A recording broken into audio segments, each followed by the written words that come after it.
온라인 예배 오신 여러분을 환영하고 축복합니다. 오늘도 변함없이 우리의 각자의 자리 가운데 함께 하시며 우리를 예배의 자리로 초청하시는 주님, 우리가 그분을 기억하고 함께 찬송하며 나아가도록 하겠습니다.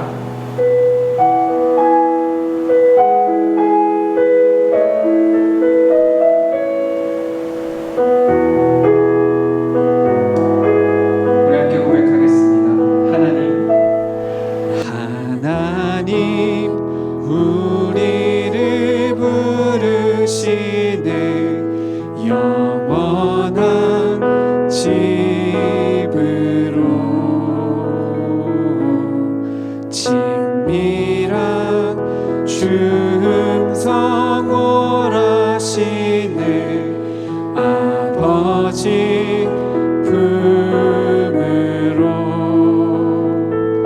지친 내 영혼 맞아주시고 허기진 마음 채우시네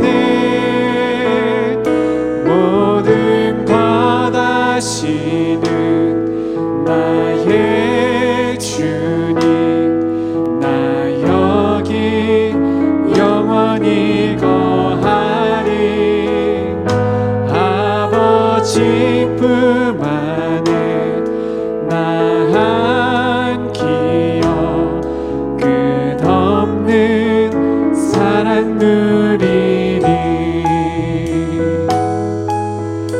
우리의 예배 가운데 함께 하시는 주님, 우리가 그분 한 분만을 바라보길 소망하며 우리 한 번 더 고백하겠습니다. 하나님 우리를 부르시네 하나님 우리를 부르시네 영원한 집으로 친밀한 주음성 오라시네 아버지 품으로 지친 내 영혼 맞아주시고 허기진 마음 채우시네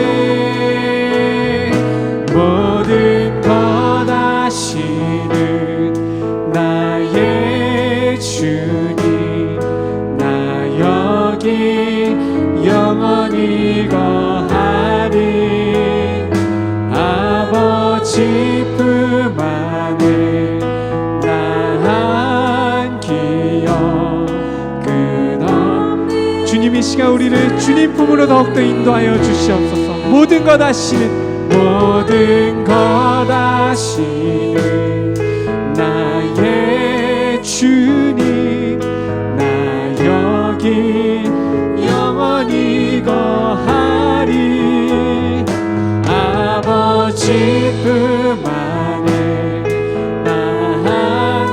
이 시간 우리의 시선이 오직 주님께 향하길 소망하며 우리 마지막으로 한 번 더 간절히 고백합시다. 모든 것 아시는 모든 것 아시는 나의 주님 나 여기 영원히 거하리 아버지 품 안에 나 기억 끝없는 사랑 누리리. 이 시간 함께 우리의 한 주간의 삶을 돌아보며 함께 기도하기 원합니다. 우리가 고백한 대로 우리 하나님은 신실하시고 사랑이시기 때문에 우리가 우리의 죄를 고백할 때 우리의 죄를 사하시며 우리를 깨끗하게 하여 주신다고 말씀하셨습니다.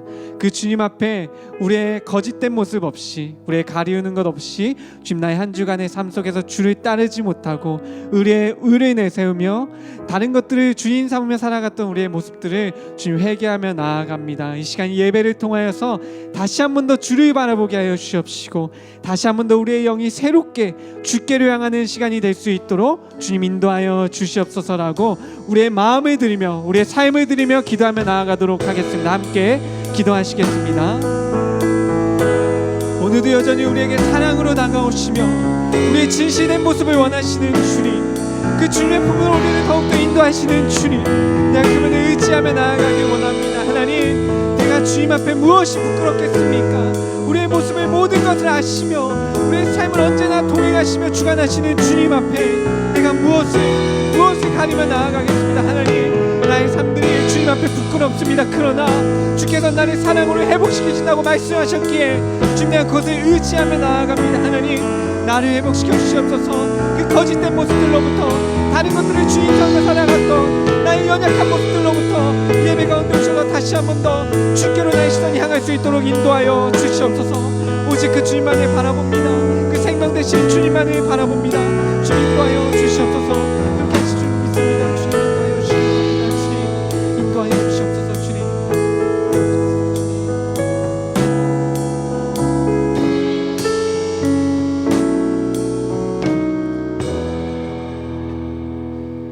이 시간 우리를 회복시키시고 영원한 생명의 길로 인도하실 예수 그리스도의 이름으로 기도드렸습니다. 아멘. 함께 이 시간 사도신경으로 우리의 신앙을 고백하도록 하겠습니다. 전능하사 천지를 만드신 하나님 아버지를 내가 믿사오며 그 외아들 우리 주 예수 그리스도를 믿사오니 이는 성령으로 잉태하사 동정녀 마리아에게 나시고 본디오 빌라도에게 고난을 받사 십자가에 못 박혀 죽으시고 장사한 지 사흘 만에 죽은 자 가운데서 다시 살아나시며 하늘에 오르사 전능하신 하나님 우편에 앉아 계시다가 저리로서 산자와 죽은 자를 심판하러 오시리라. 성령을 믿사오며 거룩한 공예와 성도가 서로 교통하는 것과 죄를 사하여 주시는 것과 몸이 다시 사는 것과 영원히 사는 것을 믿사옵나이다. 아멘.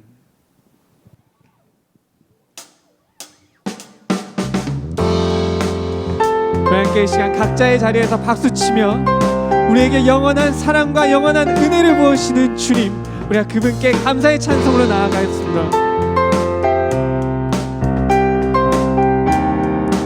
주의 한결같은 사랑이, 주의 한결같은 사랑이 나를 붙드네. 주의 포기 않는 사랑이 나를 이기네. 주의 조건 없는 사랑이 나를 흔들어.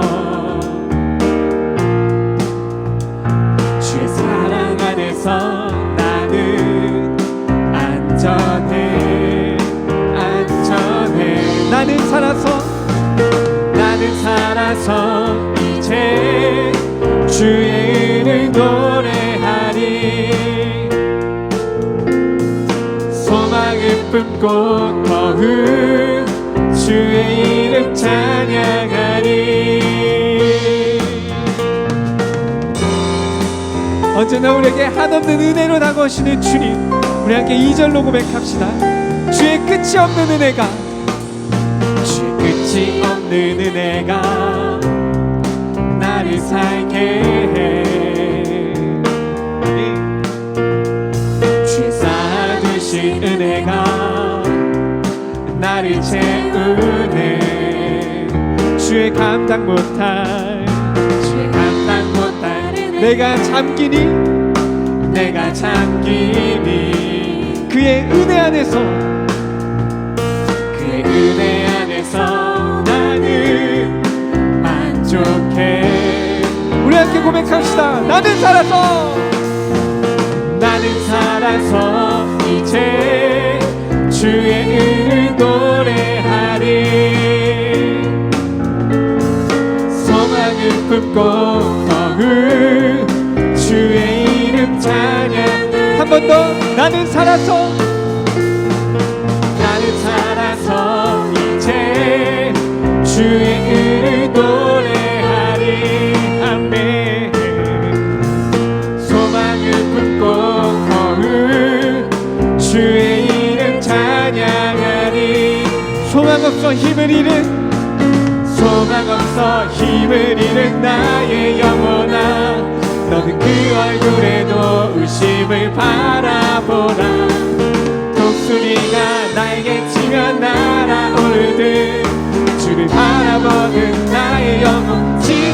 멈추지 않으리.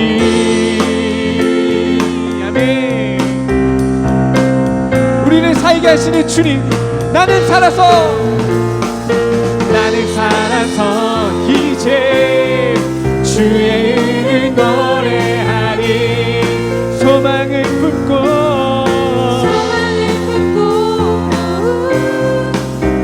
우리 소리 높이 한 번 더 찬송합시다. 나는 살아서 이제 주의 이름을 노래하리. 우리에게 생명을 허락하신 주님, 우리가 주님만을 찬송하며 나아갑니다. 우리 마지막 우리의 마음을 담아 고백합시다. 나는 살아서 이제 주의 이름을 노래하리. 아멘 아멘. 소망을 품고 더욱 주의 이름 찬양하리. 할렐루야. 우리 안에 생명을 허락하신 주님, 우리가 그분 한 분만에 찬송합니다. 아멘.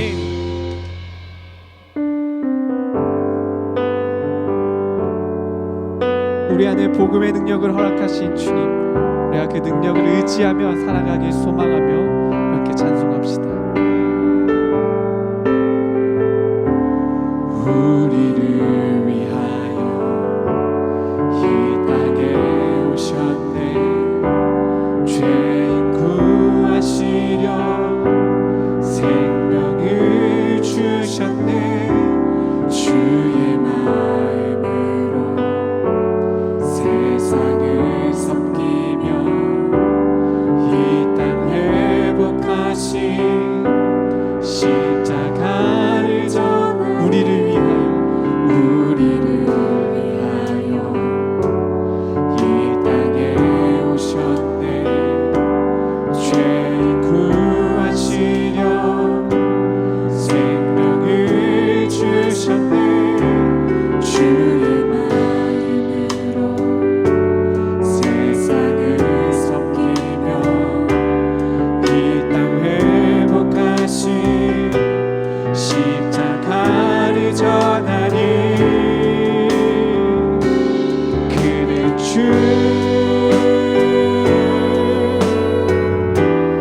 모든 일을 위해 뛰어난 예수 나 자랑하리라. 나의 삶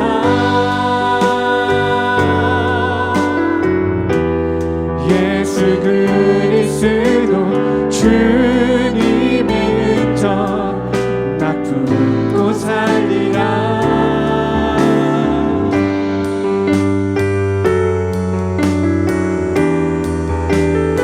우리에게 생명을 주신 주님, 우리가 그 생명의 능력을 의지하며 살아가게 하여 주시옵소서. 우리를 위하여 이 땅에 오셨네. 죄인 구하시려 생명을 주셨네. 주의 마음으로 세상을 섬기며 이 땅 회복하신. 우리 시간 목소리 높여 고백합시다. 우리를 위하여 이 땅에 오셨네. 이 땅에 오셨네. 죄인 구하신 생명을 주셨네. 생명을 주셨네. 주의 마음 그 주님의 능력으로 세상을 섬기며 그 주님을 선포하며 살아가게 하여 주시옵소서. 그는 주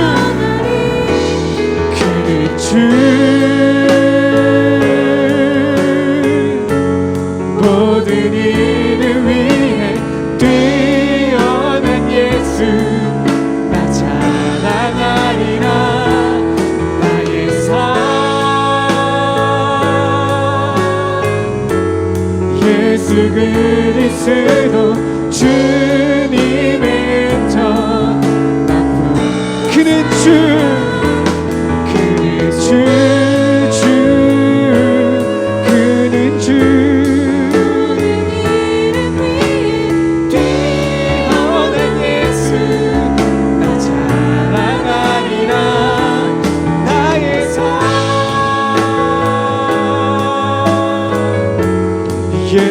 그리스도 주님의 주님, 이것이 우리의 고백입니다. 그는 주, 그는 주, 그는 주. 모든 이 그 주님의 능력을 의지하여 주십시오. 예수 날 사랑하리라. 나의 삶, 나의 삶. 예수 그리스도 주님의 정 나쁜 그는 주, 그는 주. 모든 일을 위해 뛰어난 예수 나 자랑하리라. 나의 삶 오직 예수, 예수 그리스도 주님의 정 나쁜 그는 주, 그는 주, 그는 주.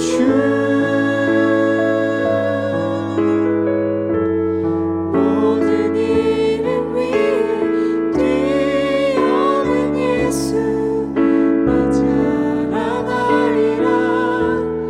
나의 삶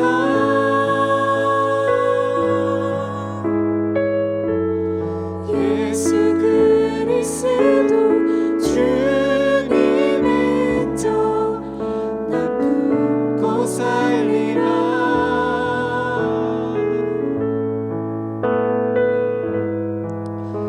시하게 기도하실 때 우리의 능력 되신 주님, 우리의 생명 되신 그 주님을 경험하는 예배가 될 수 있도록 주님 인도하여 주시옵소서. 내가 다른 것에 소망을 품고 다른 것을 의지하는 것이 아닌 우리의 생명 되시고 우리의 구원이 되신 예수 그리스도, 그 이름만을 힘입고 의지하는 시간이 될 수 있도록 주님 인도하여 주시옵소서라고 우리 주님 한 분만을 의지하며 간절히 기도하며 나아가도록 하겠습니다. 함께 기도하시겠습니다. 우리의 능력 되시며 이 세상의 소망과 생명이 되신 주님, 그 예수 그리스도, 우리가 그분 한 분만을 의지할 수 있도록 주님 이 시간 인도하여 주시옵소서. 우리가 무엇을 두려워합니까? 세상을 두려워합니까? 어떤 내 앞에 닥쳐진 그 상황을 두려워합니까? 주, 우리가 그것에 우리의 시선이 머무지 않게 하여 주옵시고 우리의 영원한 생명과 영원한 능력이 되신 예수 그리스도, 그 봄의 시 그분 한 분만을 바라볼 수 있도록 주님 인도하여 주시옵소서. 우리의 눈을 들게 하십시오. 우리는 지그릇 같지만 능력 되신 그 봄의 시 주님 한 분만이 우리 안에 계시오니 우리가 그분 한 분의 이름을 의지하며 자랑할 수 있는 우리의 삶이 될 수 있도록 주님 인도하여 주시옵소서. 예배가 언덕의 것을 의지할 수 있도록 주님 바라볼 수 있도록 인도하여 주시옵소서. 우리의 눈을 깨우시고 우리의 눈을 인도하여 주시옵소서. 주님 깨끗이 주님 믿습니다. 주님 인도하여 주시옵소서. 주님.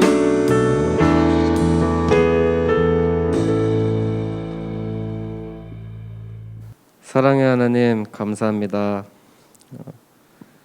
현재 이런 고난 속 상황들 가운데에서도 예배를 드릴 수 있게 해주심에 감사합니다. 연약한 저희들을 오늘도 이곳으로 이끌어 주셔서 감사합니다. 주님의 손을 붙들고 있게 해주심에 또한 감사합니다. 항상 감사합니다, 주님. 코로나로 인하여 이웃들이 굉장히 아픕니다. 그들의 마음에 균열이 일어나고 서로 멸시하고 또 분노가 많이 쌓여있는 시대입니다. 주님, 그들을 불쌍히 여겨 주시옵소서. 이 시대에 저희에게 주님의 비전을 보여주시고 그들에게 저희를 보내주셔서 하나님의 자녀답게 일을 행하게 하여 주시옵소서.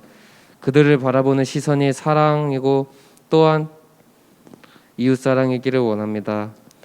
이러한 상황 속에서 사랑하는 고등부 아이들의 지친 마음들, 마음속 깊숙이 숨겨놓은 그 마음들을 이 시간 주님께 다 고백할 수 있는 시간이 되기를 원합니다. 아이들이 지쳐서 넘어지고 또 넘어져도 주님의 의로운 손으로 아이들을 다시 일으켜 세워주시고 함께 걸어가 주시옵소서. 오늘도 설교하시는 목사님의 입술을 열어주시고 저희들의 눈과 귀와 마음을 열어주셔서 이 시간 깊게 주님을 만나고 교제하는 시간 되게 허락하여 주시옵소서. 하나님 사랑합니다. 저희가 더 하나님을 사랑하기를 원합니다. 예수님의 이름으로 기도드립니다. 아멘. 온라인으로 함께 예배드리는 고등부 여러분들을 진심으로 환영합니다. 추석은 잘 보내셨나요? 네, 좋습니다. 목사님도 잘 보냈고요. 어제 재밌는 꿈을 하나 꿨습니다. 여러분들과 수련회를 하는 꿈을 꿨어요.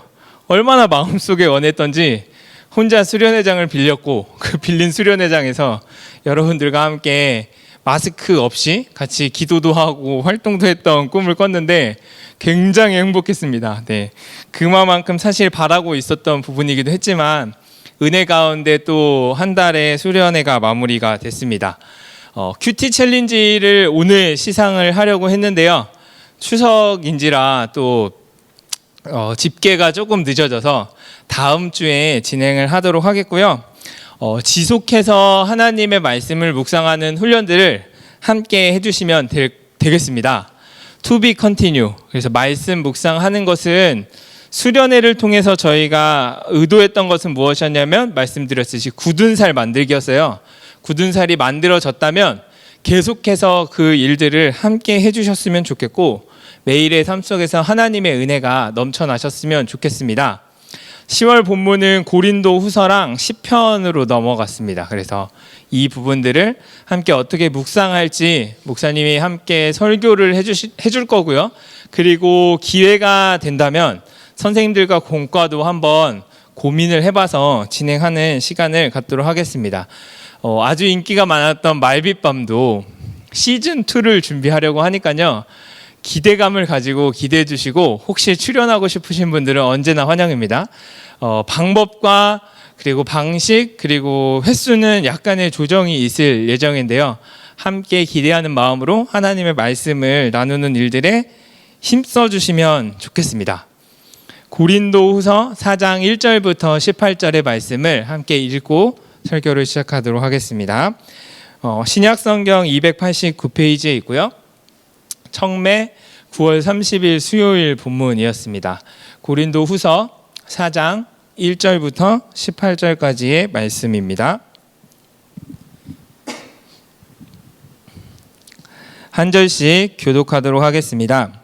그러므로 우리가 이 직분을 받아 국률하심을 입은 대로 낙심하지 아니하고 이에 숨은 부끄러움의 일을 버리고 속임으로 행하지 아니하며 하나님의 말씀을 혼접하게 하지 아니하고 오직 진리를 나타내므로 하나님 앞에서 각 사람의 양심에 대하여 스스로 추천하노라. 만일 우리의 복음이 가리었으면 망하는 자들에게 가리어진 것이라. 이 세상의 신이 믿지 아니하는 자들의 마음을 호미하게 하여 그리스도의 영광의 복음의 광채가 비치지 못하게 함이니 그리스도는 하나님의 형상이라.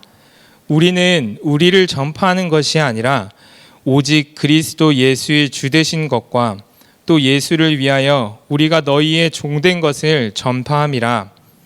모든 데에 빛이 빛이라 말씀하셨던 그 하나님께서 예수 그리스도의 얼굴에 있는 하나님의 영광을 아는 빛을 우리 마음에 비추셨느니라.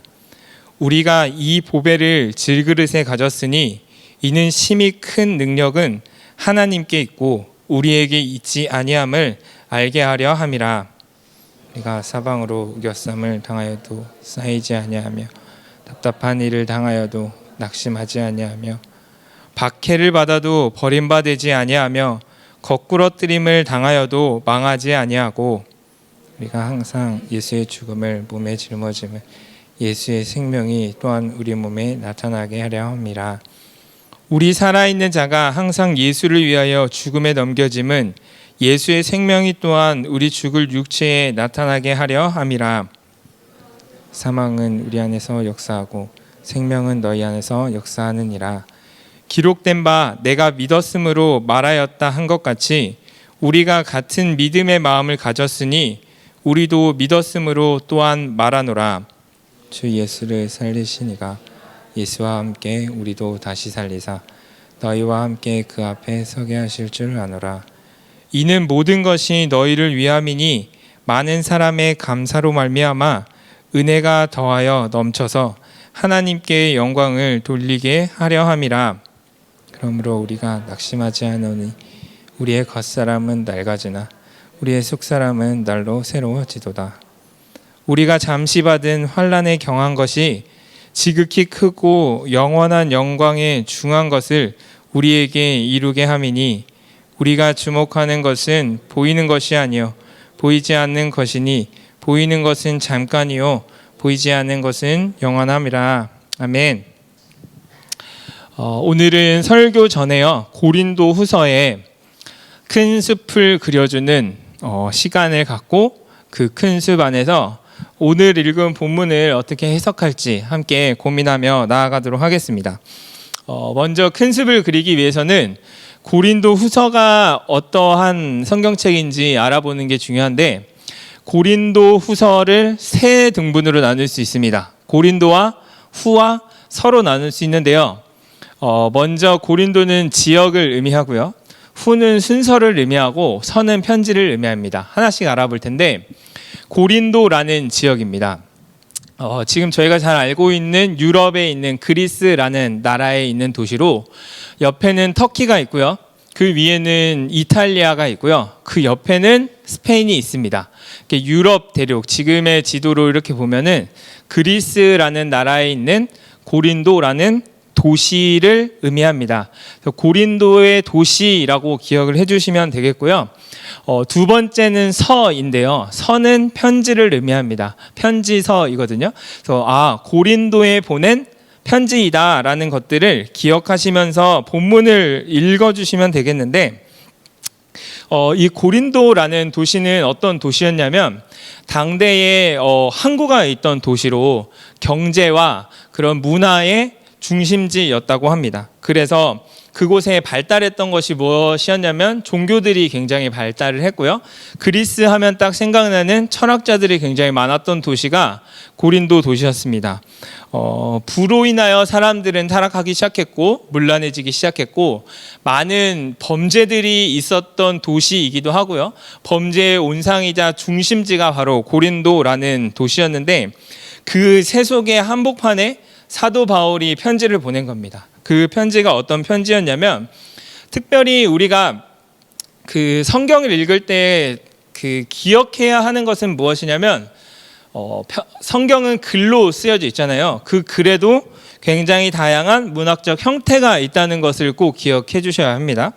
우리가 지난번에 읽었던 창세기는 내러티브라고 해서 스토리가 있어요. 한 명의 주인공이 있고 그 스토리에 있는 내용들이 쭉 전개가 되면서 그 안에서 하나님이 어떻게 역사하셨는지를 알았다면, 시라는 문학 장르도 있습니다. 우리가 후반부에 볼 시편은 시라는 장르를 가지고 진행을 했고요. 오늘 저희가 읽을 본문인 고린도 후서는 편지의 형태를 가지고 있다는 것을 기억을 하시고 반드시 묵상을 하셔야 됩니다. 편지를 보냈다라는 것은 그 편지를 보낸 사람이 있을 것이고, 편지를 받은 사람이 있을 것이고요. 편지를 보낸 이유와 목적이 있을 것이고, 그 편지를 받음으로써 그 사람들이 느꼈던 것들이 있을 겁니다. 그 편지를 보내게 된 상황이 있을 것이고, 그 상황 속에서 문제를 누군가가 제기했는데 그 문제에 대한 답을 받기도 했겠죠. 이런 식으로 고린도 후서는 편지구나라는 것들을 기억하며 우리가 큐티를 좀 묵상해 나가다 보면 풀리지 않았던 것들이 조금은 이해가 되고, 이런 의미에서 편지라면은 이렇게 썼을 수도 있겠구나라는 것들을 추론해 낼 수도 있습니다. 그래서 중요한 거는 구절구절 굉장히 고린도서는 은혜로운 구절이 많습니다. 은혜로운 구절이 많아서 그 은혜로운 구절이 내 마음에 딱 박혔을 때 그거를 가지고 큐티를 하는 것도 너무 좋습니다. 그것도 하나의 방편이지만, 혹시 괜찮으신 분들은 한 번쯤은 편지라는 구조의 형태에서 사도 바울이 이것을 왜 썼을까를 한번 궁금해 해보시면, 거기에서 나오는 은혜가 굉장히 더 풍성하고 굉장히 더 독특하고 우리가 우리의 삶 속에 적용할 수 있는 것들이 굉장히 많을 겁니다. 근데 그것까지 못하겠다, 그러면 그냥 읽다가 정말 은혜되는 말씀을 가지고 묵상을 하셔도 괜찮습니다. 그 구절을 가지고 하나님이 나에게 어떤 말씀을 하시는지 고민해보는 시간을 가지셔도 좋지만, 추천해드리는 것은 편지라는 형태 안에서 어떻게 우리가 이것들을 묵상해 갈 수 있을지 보시면 좋을 것 같고요.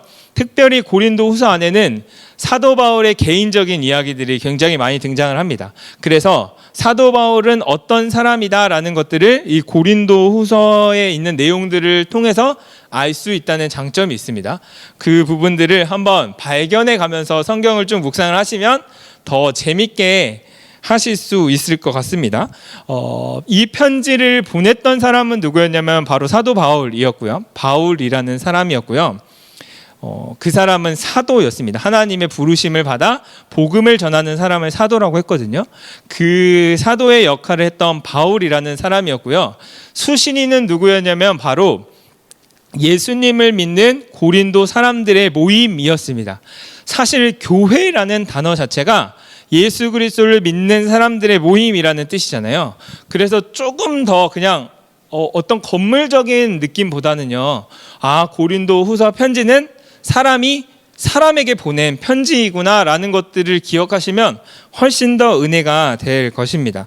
그래서 저는 고린도 후서라는 표현보다는요, 바울이 고린도 교회에 보낸 편지라고 부르는 것을 더 좋아합니다. 후가 들어가니까 바울이 고린도 교회에 보낸 두 번째 편지라고 표현을 할 수 있겠죠. 그런 식으로 말씀을 조금 묵상을 하다 보면은 그 안에 발견되는 보물이 굉장합니다.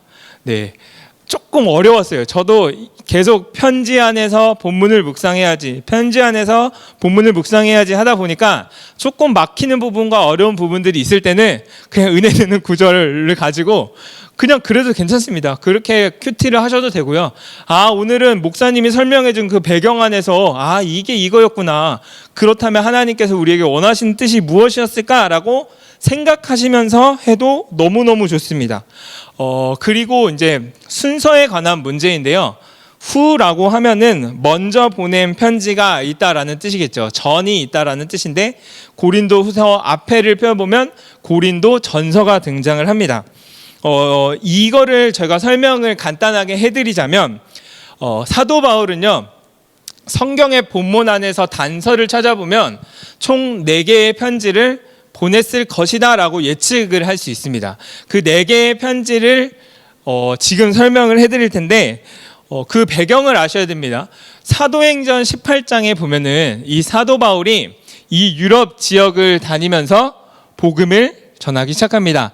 아시아 지역에서, 갈라디아 아시아 지역에서 마게도냐로 넘어가고, 마게도냐 밑으로 아가야 지역에 있는 고린도라는 도시에 가서 복음을 전파하게 됩니다. 그 내용이 바로 사도행전 18장에 등장을 하고요. 사도행전 18장에 있는 내용들은 사도행전은 편지가 아니고요, 그 역사서이기 때문에요, 어떤 행적들이 있었는지를 그냥 쭉 기술을 하고 있습니다.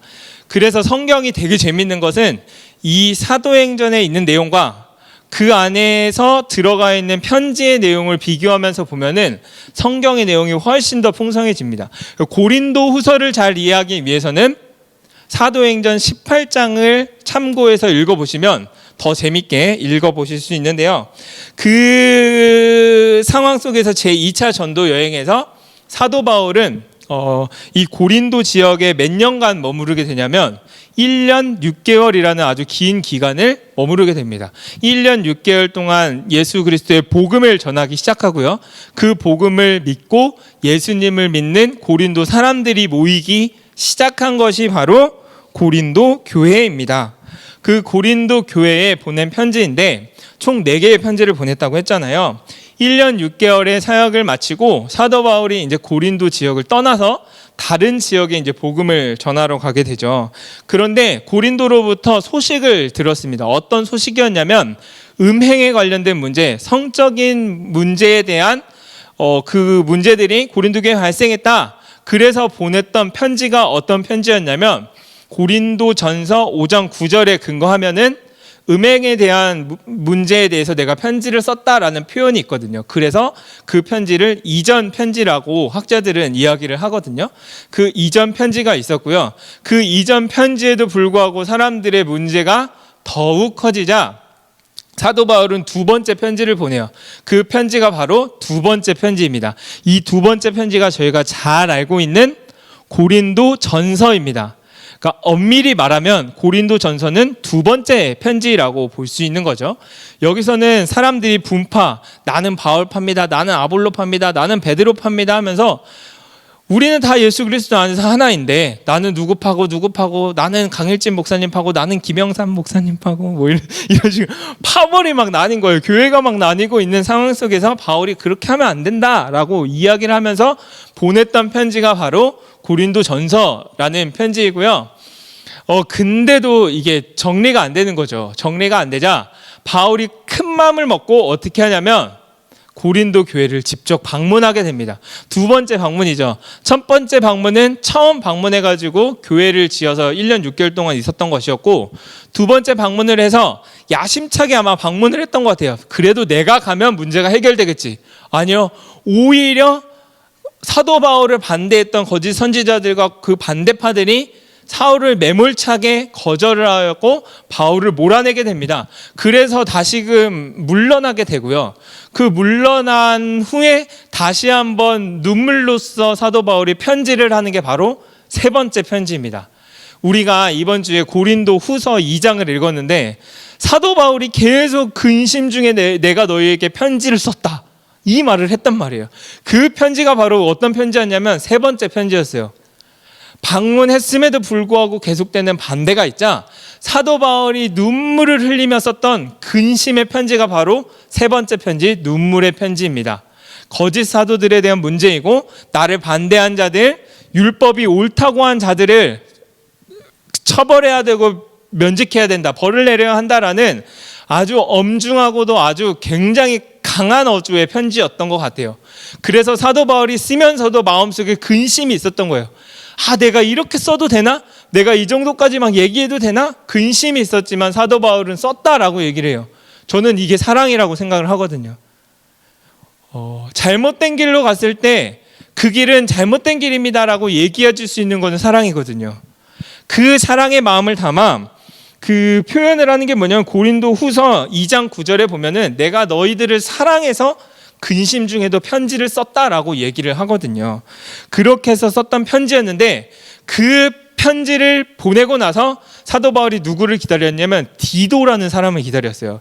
저 세 번째 편지를 디도 편에 보냈거든요.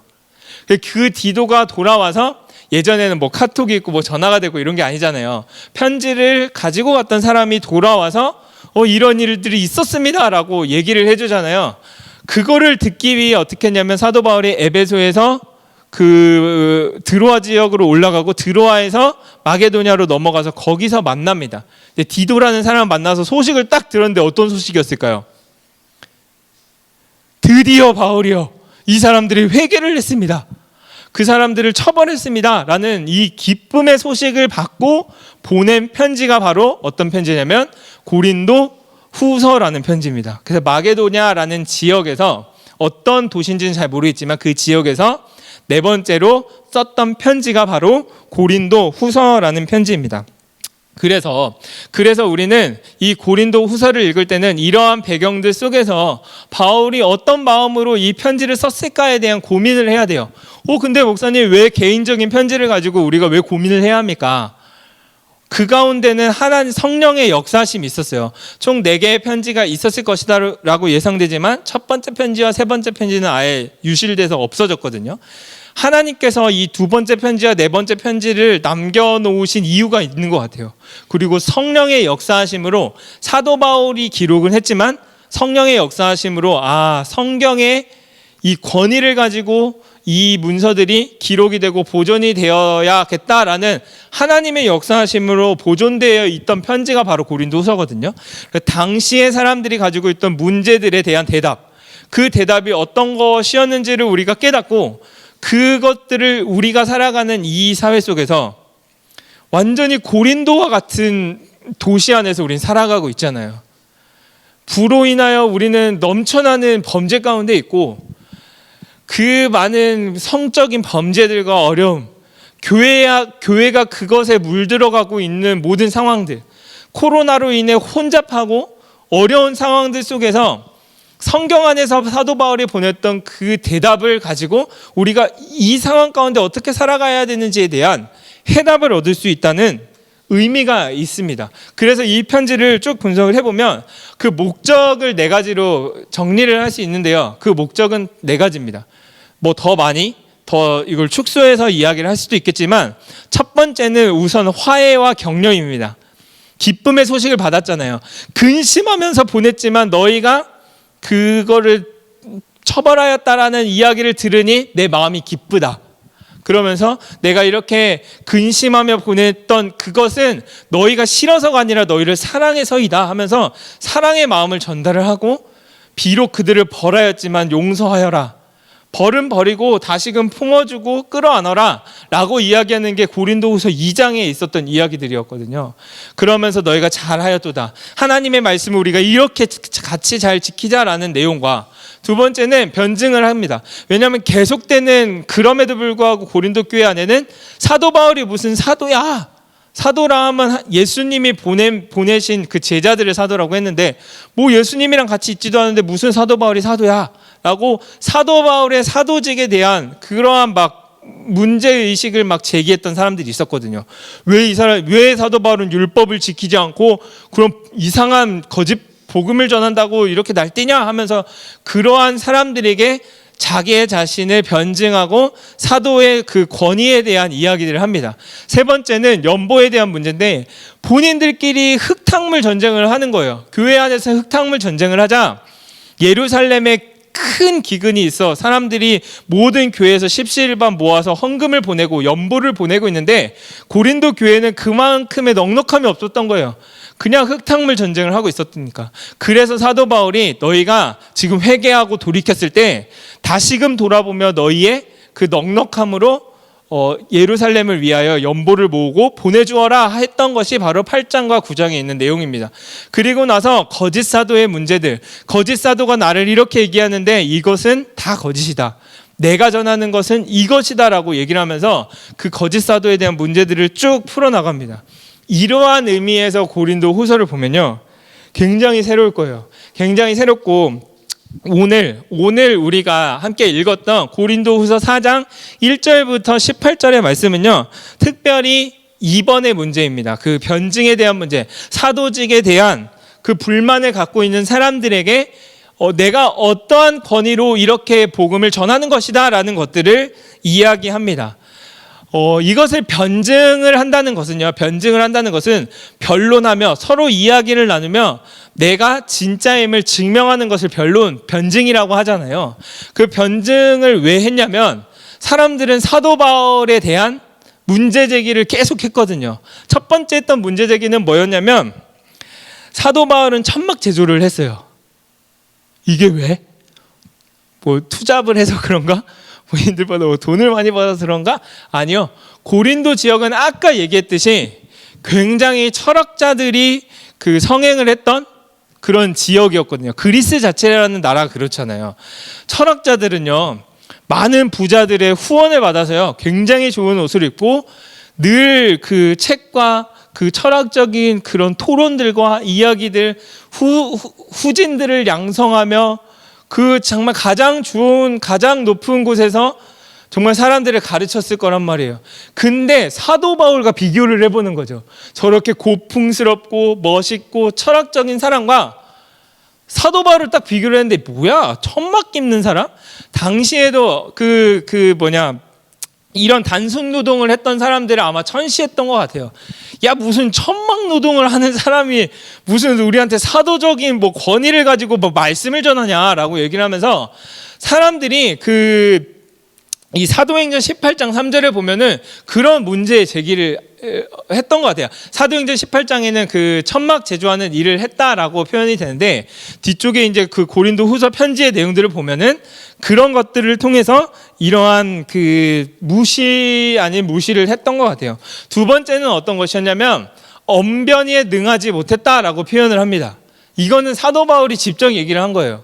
내가 언변에 능하지 못하였으나 라고 얘기를 하면서 본인을 변증하거든요. 너무 은혜가 되는 거예요. 그 많은 사람들을 옳은 길로 돌이켰던 사도 바울이 언변에 능하지 못하였다. 아, 그렇구나. 나도 언변에 능하지 못한 나이지만 나를 통해 하나님 역사하여 주시옵소서. 뭔가 은혜가 되면서도 당시 사람들은 무시했던 것 같아요. 철학자들과 비교를 해봤을 때, 그 유명한 사람들과 비교를 해봤을 때 뭐 직업도 별로야, 말도 잘못해, 이런 사람들을 누가 사도라고 그 권위를 인정했겠습니까? 야, 다 가짜야, 걔가 말하는 거 다 가짜야 라고 얘기를 했을 것이고, 또 어떤 일이 있냐면 사도 바울의 1차 2차 전도여행 봤냐? 고난의 연속이야. 무슨 하나님이 선택한 사람이라면 무슨 고난이 무슨 계속돼? 1겹, 2겹, 3겹도 아닌 4겹, 5겹의 고난을 겪어서 사방에 우겹삼을 당하고 뭐 죽을 고난들, 야, 그거는 하나님이 이 사람 선택한 거 아니야 라고 이 고난의 연속되는 그 상황들 속에서 사도 바울의 그 모습들을 비난하고 비판했던 사람들이 있었다는 겁니다. 정말로 이 사람들은 이 사도적 권위에 대해 사도 바울의 사도적 권위에 대해서 사방으로 우겨쌈을 당하게 하며 사도 바울을 옥죄이고 있었던 상황이었습니다. 이때에 사람들의 관점은 어떤 관점이었냐면 겉모습을 보는 관점이었어요. 사도 바울의 그냥 직업적인, 사도 바울의 언변적인, 사도 바울의 그러한 또 그 고난의 모습들을 보면서 겉으로 봤을 때는 이 사람을 그 누구도 선택했을 것 같지 않은 그러한 모습들, 마치 우리 같지 않나요? 우리도 누군가의 겉모습을 보고 판단을 하잖아요. 아, 저 사람이 가지고 있는 옷, 직업, 성취한 어떤 것들을 가지고 우리는 평가하고 판단을 하거든요. 외모. 근데 당시에 사도 바울을 반대했던 사람들의 그 모습들이 어땠냐면 겉으로 보였던 모습들을 가지고 사도 바울을 평가하고 판단하고 있는 이러한 일들이 있었다는 겁니다. 그때에 사도 바울은 변증을 하기 시작을 하는데 어떻게 변증을 하냐면 우리는 질그릇과 같습니다. 똥딴지 같은 소리를 하는 거예요. 그러니까 야, 너 겉모습이 이래가지고 이게 너가 뭐 사도야? 라고 얘기를 하는 사람들 앞에 저는 질그릇과 같은 사람입니다. 아니요, 이렇게 얘기했어야죠. 저는 보석이 엄청 달린 엄청 튼튼한 가장 유명한 수제, 외제 그릇과 같습니다 라고 표현을 해야죠. 근데 사도 바울은 조금 의아한 표현을 합니다. 변증을 할 거면 나는 진짜 제대로 된 사람입니다. 나는 이런 것들을 했습니다라는 것들을 이야기해야 하는데 사도 바울은 비유를 했던 것이 무엇이냐면 질그릇이에요. 질그릇은 사진에 보면 알겠지만 그냥 흙으로 빚은 가장 기본 중에 기본인 그릇이었거든요. 깨지기 쉬운, 가장 연약한 그것을 의미했던 것이 바로 질그릇이었거든요. 참 시기해서 저도 그래서 본문을 쭉 묵상을 하면서 낯설게 보기를 한번 했더니 야, 드디어 또 나왔어요. 이 나데이 법비. 기억하시죠? A가 아니라 B다. 제가 요즘 뭐만 하면 사모님이 목사님 not you but God 이렇게 얘기를 합니다.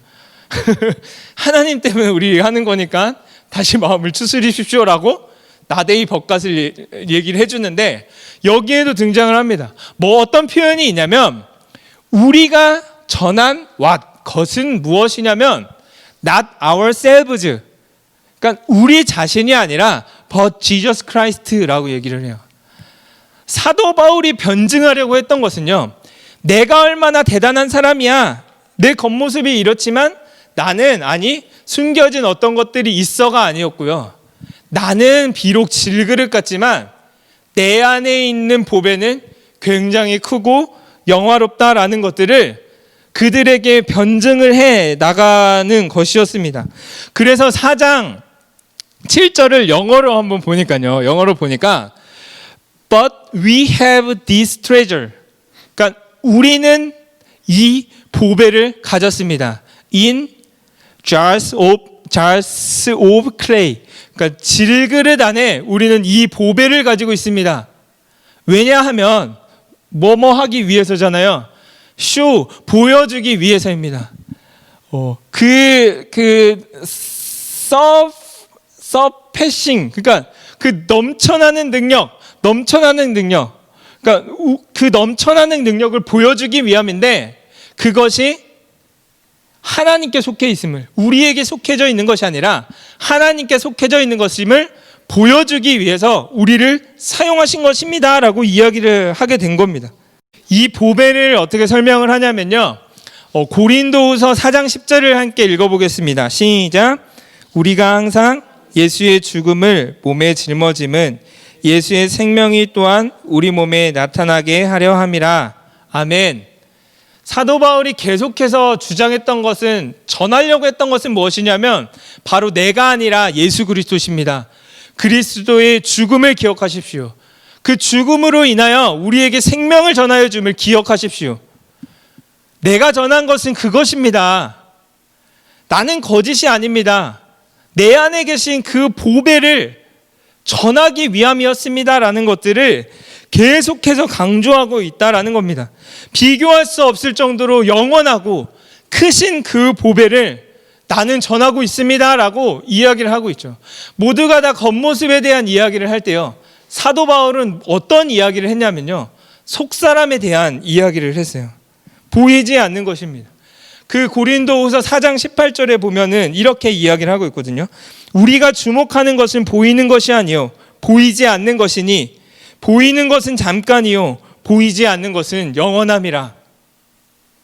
그가 변증하려고 했던 것은요, 그들 자신의 그 사도적 권위를 그 자체를 옹호하려고 했던 것이 아니라요, 그 사도적 권위로 전하고자 했던 그 메시지, 그 안에, 그들 안에 있는 그 보배를 전하기 위함을 사도 바울은 계속해서 이야기를 하고 있는 겁니다.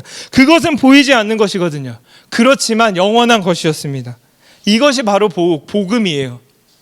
복음은요, 내가 잘남을 고백하고요, 내가 이렇게 고생했음을 이야기하고요, 내가 이렇게 했기 때문에 이렇게 됐습니다를 자랑하는 것이 아니라요, 나는 질그릇 같지만, 나는 아무것도 아니지만, 나는 깨지기 쉽지만 내 안에 계신 그 보배 예수 그리스도 때문에 우리가 살아가는 것입니다. 이것을 고백하는 게 복음이거든요. 그래서 사도 바울은요, 낙심하지 않는다라고 해요. 사방으로 우겨쌈을 당할 때에도 우리가 쌓이지 않는다라고 얘기를 해요. 거꾸러뜨림을 당하더라도요, 내가 넘어지지 않는다라고 표현을 합니다. 무슨 말이에요?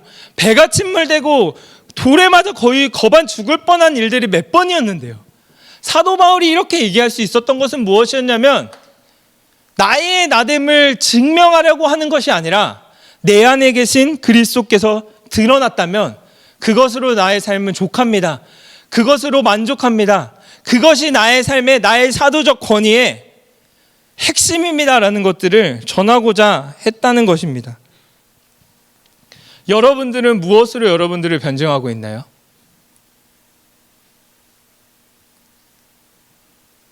특별히 고등학교 시절에는 무엇으로 우리를 변증할 수 있을까요? 많은 사람들이 대학의 레벨로 자기의 자신의 존재를 증명하려 합니다. 대학의 서열로 나의 가치는 이 정도야 라는 것들을 변증하려고 해요. 내가 가진 지식으로, 내가 가진 부로, 눈에 보이는 외모로 나는 이 정도야, 나는 이만큼 가치 있는 사람이야 라고 얘기를 하죠. 여러분들은 그렇다면 무엇으로 여러분들을 변증하며 살아가나요? 오늘 우리에게 주신 말씀은 이거에 대한 해답을 제시합니다. 나는요, 질그릇과 같은 사람인데요, 내 안에 보배이신 예수 그리스도께서 계십니다. 이 땅을 창조하시고요, 나를 너무 사랑하시고 나를 떠나지 아니하시고 포기하지 않으시는 예수 그리스도께서 내 안에 계시기 때문에요, 나는 내가 될 수 있습니다. 나를 변증할 수 있습니다. 내가 살아가는 이유이고요, 내가 비록 대학에 이렇게 가지는 못했지만요, 하루하루를 성실하게 살아가는 이유와 목적은 이것입니다. 나의 삶은 이거밖에 안 되지만요, 나의 경제적 수준과 환경은 이거밖에 안 되지만요, 질그릇 같지만요, 내 안에 계신 보배가 있기 때문에 나는 내 자신을 이렇게 변증하고 증명할 수 있습니다. 이것이 바로 우리의 정체성이고요, 예수 그리스도를 믿는 사람들의 가치이고 값어치다라는 겁니다. 다른 어떤 것들로 포장해서 여러분들을 변증하려고 하지 마시기 바랍니다.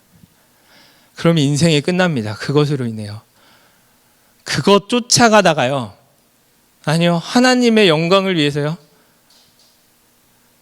그 내면 깊숙이에 있는 여러분들의 마음의 욕망을 보셔야 되거든요. 그 어떤 걸로 여러분들을 변증하려고 하지 마세요. 변명하려고 하지도 마세요. 잘나서도 못나서도 상황, 환경 탓하지 마세요. 여러분들 안에 보배가 있기 때문에 여러분들은 값어치 있는 삶을 살 수 있고요.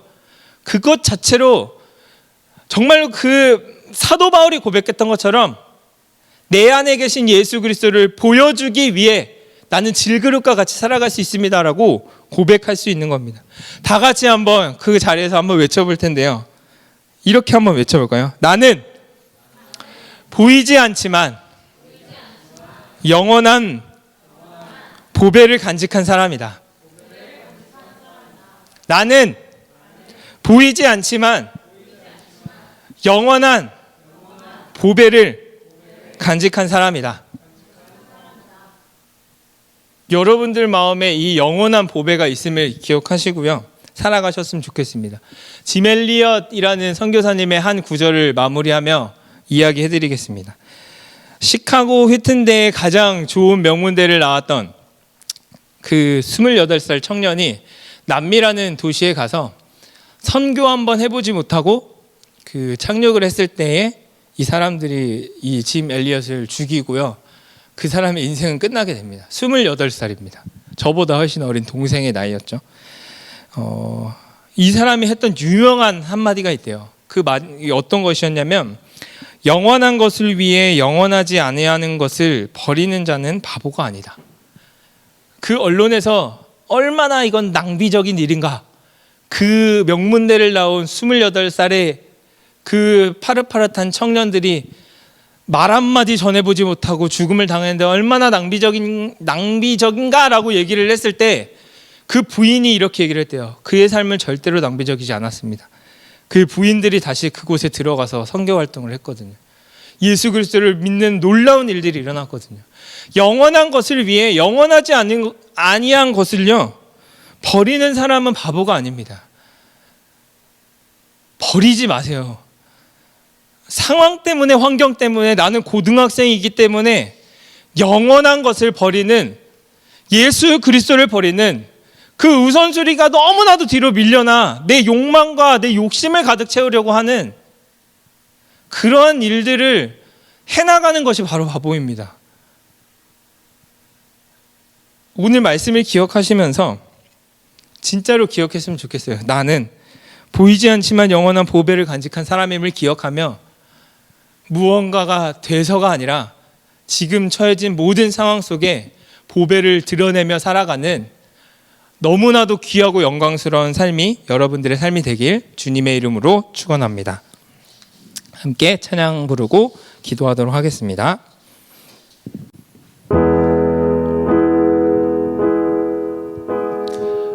예수는 나의 힘이요 라는 찬양을 같이 할 텐데요. 예수님이 우리의 진정한 힘이시고 우리의 생명 되심을 함께 고백하며 나아가도록 하겠습니다. 예수는 나의 힘이요 예수는 나의 생명이라 예수는 나의 참 기쁨 참 소망 예수는 나의 다시 한번 찬양하겠습니다. 예수는 나의 아멘 힘이요 예수는 나의 생명이라 아멘 예수는 나의 참 기쁨 참 소망 예수는 나의 진리의 성령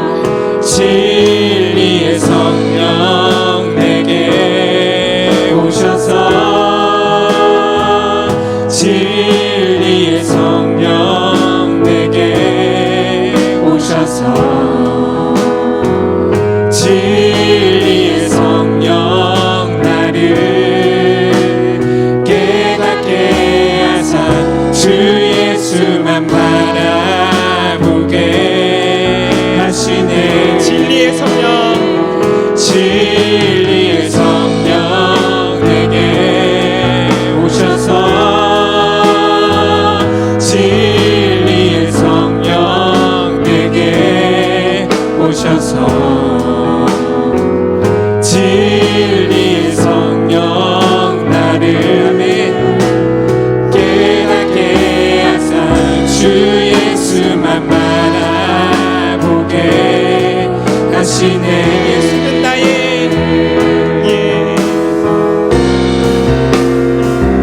예수는 나의 힘이요 예수는 나의 생명이라 예수는 나의 참 기쁨 참 소망 예수는 나의 구 예수는 나의 예수는 나의 힘이요 예수는 나의 생명 아멘. 주님께서 우리의 생명 되십니다. 예수는 나의 참 기쁨 참 소망 예수는 나의 다시 한번 전하겠습니다. 예수는 나의 예수는 나의 아멘 힘이요 아멘. 주님 믿습니다. 예수는 나의 생명이라 예수는 나의 참 기쁨 참 소망 예수는 나의 꿈이라.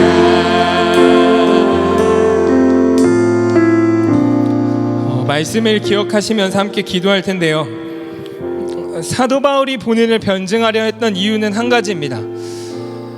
눈에 보이는 본인의 모습을 변증하려고 했던 것이 아니라요, 겉모습은 질그릇 같지만 내 안에 계신 보배이신 예수 그리스도께서 계신다, 그 예수 그리스도를 드러내고자 했던 것들을 변증하고 싶었던 것이었거든요. 우리의 삶이 그러한 삶이 됐으면 좋겠습니다. 우리의 어떠한 것들로요 우리를 치장하고 우리를 변증하지 않았으면 좋겠어요. 내 안에 계시는 힘 되시고 능력 되시고 기쁨 되시고 소망 되시는 예수 그리스도로 인하여 나의 삶을 증명하는 여러분들이 됐으면 좋겠습니다. 학교의 서열로 인하여 여러분들이 증명이 되는 것이 아니라요, 여러분들이 가지고 있는 재벌 그 재능으로 재물로서 여러분들의 등급이 정해지는 것이 아니라요, 증명이 되는 것이 아니라 여러분들 안에 계시는 보배이신 그리스도로 인하여 여러분들은 존귀한 존재가 된다는 것을 기억하셨으면 좋겠습니다. 나의 질그름 때문요 부끄러운 것이 아닙니다. 당당하게 고백하십시오. 당당하게 드러내십시오. 그러나 그 안에 계시는 보배가 얼마나 크시고 얼마나 영화로우시고 얼마나 능력 많으신 분이신지를 보여주시는 여러분들의 삶이 되셨으면 좋겠어요. 대학 가서요? 무엇이 돼서요? 아니요, 지금부터요. 지금 여러분들이 처해져 있는 상황에서부터 그리스도를 드러내시기 바랍니다. 그러면요, 좋은 대학을 가든 좋지 못한 대학을 가든요, 여러분들의 삶을 통해서 보배이신 예수 그리스도가 드러날 것이고요, 여러분들은 존귀한 삶을 살게 될 것입니다. 그것들을 놓고 함께 기도하도록 하겠습니다. 기도하시겠습니다. 사랑의 하나님, 하나님, 이 말씀이 우리 가운데 숨겨질 수 있도록 도와주시옵소서. 사랑의 하나님, 우리들이 바꿔주시는 예수님을 도와주시옵소서. 사도 마음의 반응을 보여주시옵소서.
기도했으면 좋겠습니다.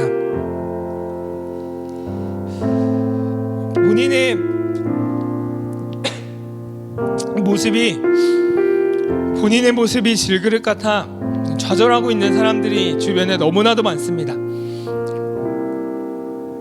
그들의 모습으로 인하여서가 아니라, 환경으로 인하여서가 아니라, 당신 가운데 보배가 담기면 당신의 삶은 의미 있는 삶입니다.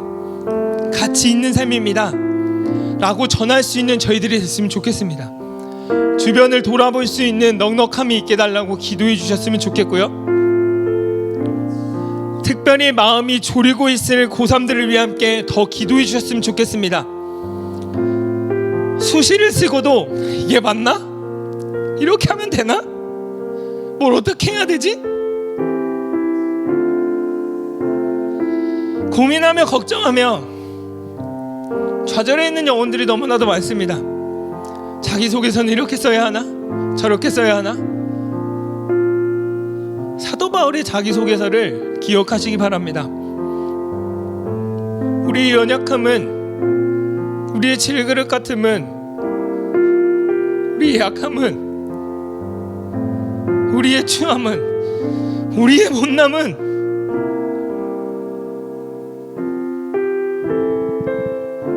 보배 대신 그리스도로 인하여 자랑할 것들이 될 것입니다.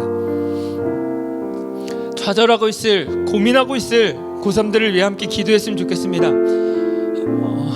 돌아봐야 할 자들을 위해, 분들을 위해, 또 추석 명절을 지내면서 돌아봐야 할 자들을 위해 함께 기억하며 기도하며 나아가도록 하겠습니다. 기도하시겠습니다.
마지막으로 기도할 것은요, 교회를 위해, 고등부를 위해 함께 기도하도록 하겠습니다. 비록 멀리 떨어져 있지만 우리가 하나됨을 기억할 수 있게 해달라고 기억해 주시고요. 생각나는 친구들을 위해 함께 기도하고 기회가 되면 전화도 해주셨으면 좋겠습니다. 제자훈련을 하고 있는데 과제로 전화하기를 넣습니다. 주변 친구들에게 안부를 묻고 함께 고민하며 기도하는 마음을 가지고 그 과제를 임했는데요. 여러분들에게도 도전합니다. 혹시 기억나는 친구들이 있으면 한 번씩 전화도 해주시고 그들을 위해 골방에서 정말 하나님께 간절히 기도해 주셔도 좋을 것 같고요. 선생님들을 위해 함께 기도해 주시면 좋을 것 같습니다. 어려움들이 많습니다. 온라인을 하는 것도 참 쉽지 않고요. 아이를 키우면서 그 안에서 여러분들과 소통하는 것들도 참 쉽지 않고요. 여러 가지 고민과 걱정 속에 있는 선생님들이 계시는데 함께 기도해 주셨으면 좋겠습니다. 또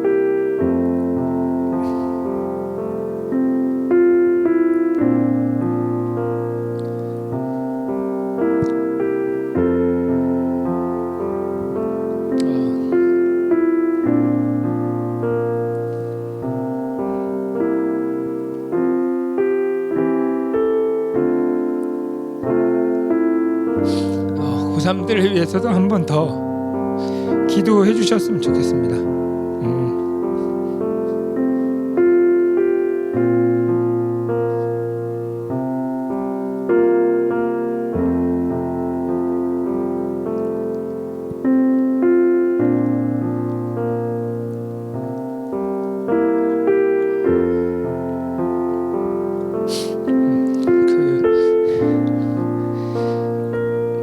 남은 몇 개월이지만 그냥 예수님을 진정으로 꼭 만나고 갈 수 있게 기도해 주셨으면 좋겠습니다. 어려운 상황이기 때문에 좌절하고 더 멀어지는 것이 아니라 한 명 한 명 다가가 주시고 주님을 끝까지 의지할 수 있는 고3들이 될 수 있게 해달라고 같이 기도하시고 제가 기도하고 마치겠습니다. 예수는 나의 참 깊은 찬송아 예수는 나의 금이라 예수는 나의 힘이요 예수는 나의 생명이라 예수는 나의 참 깊은 찬송아 예수는 나의 금이라 예수는 나의 힘이요 예수는 나의 생명이라 예수는 나의 참 깊은 찬송아 예수는 나의 금이라. 살아계신 하나님, 말씀으로 역사하신 하나님, 생동력 있는 하나님의 말씀이 우리 마음 가운데 온전히 심겨질 수 있도록 인도하여 주시옵소서. 편하지 않을 것 같은 우리를 사랑하시어 구원해 주신 하나님 은혜에 감사합니다. 진심으로 주님께 간구하며 나아갑니다. 하나님의 살아있는 생동력 있는 말씀이 우리 고등부 모든 이들 가운데 온전히 심겨질 수 있도록 인도하여 주시옵소서. 우리의 질그릇됨을 주님께 고백하며 그 안에 담긴 보배의 그 영광스러움을 그 능력을 맛보며 살아갈 수 있는 저희들 될 수 있도록 인도하여 주시옵소서. 우리의 약함으로 인하여 좌절하지 않을 수 있도록 인도하여 주시고 주님의 영광스러움으로 인하여 우리가 살아갈 수 있음을 고백하며 나아가는 고등부 될 수 있도록 인도하여 주시옵소서. 사도 바울의 그 고백이 우리의 고백이 될 수 있도록 주님 인도하여 주시옵소서. 우리 고3들 가운데 주님 함께하여 주시고 혼란스러운 가운데 이러지도 못하고 저러지도 못하는 영혼들, 공부에 빠져서 하나님을 바라보지도 못하고 있는 영혼들, 포기한 제 인생이 다 끝난 것처럼 여기며 살아가고 있는 영혼들 다가가 주시고 만나 주시고 주님께서 생명 되심을, 소망 되심을 보여주시옵소서. 주님께서 보배 되심을 기억할 수 있는 그들이 될 수 있도록 인도하여 주시고 그들의 삶을 주관하여 주시옵소서. 한 주간의 삶을 주님께 온전히 의탁합니다. 주님께서 함께해 주실 것들을 믿고 기대하며 나아가는 귀한 시간 될 수 있도록 인도하여 주시옵소서. 지금은 우리 주 예수 그리스도의 은혜와 하나님의 사랑과 성령의 역사하심이 함께 예배드리는 모든 고등부 영혼들 머리 위에 이제로부터 영원토록 함께 있을지어다. 아멘.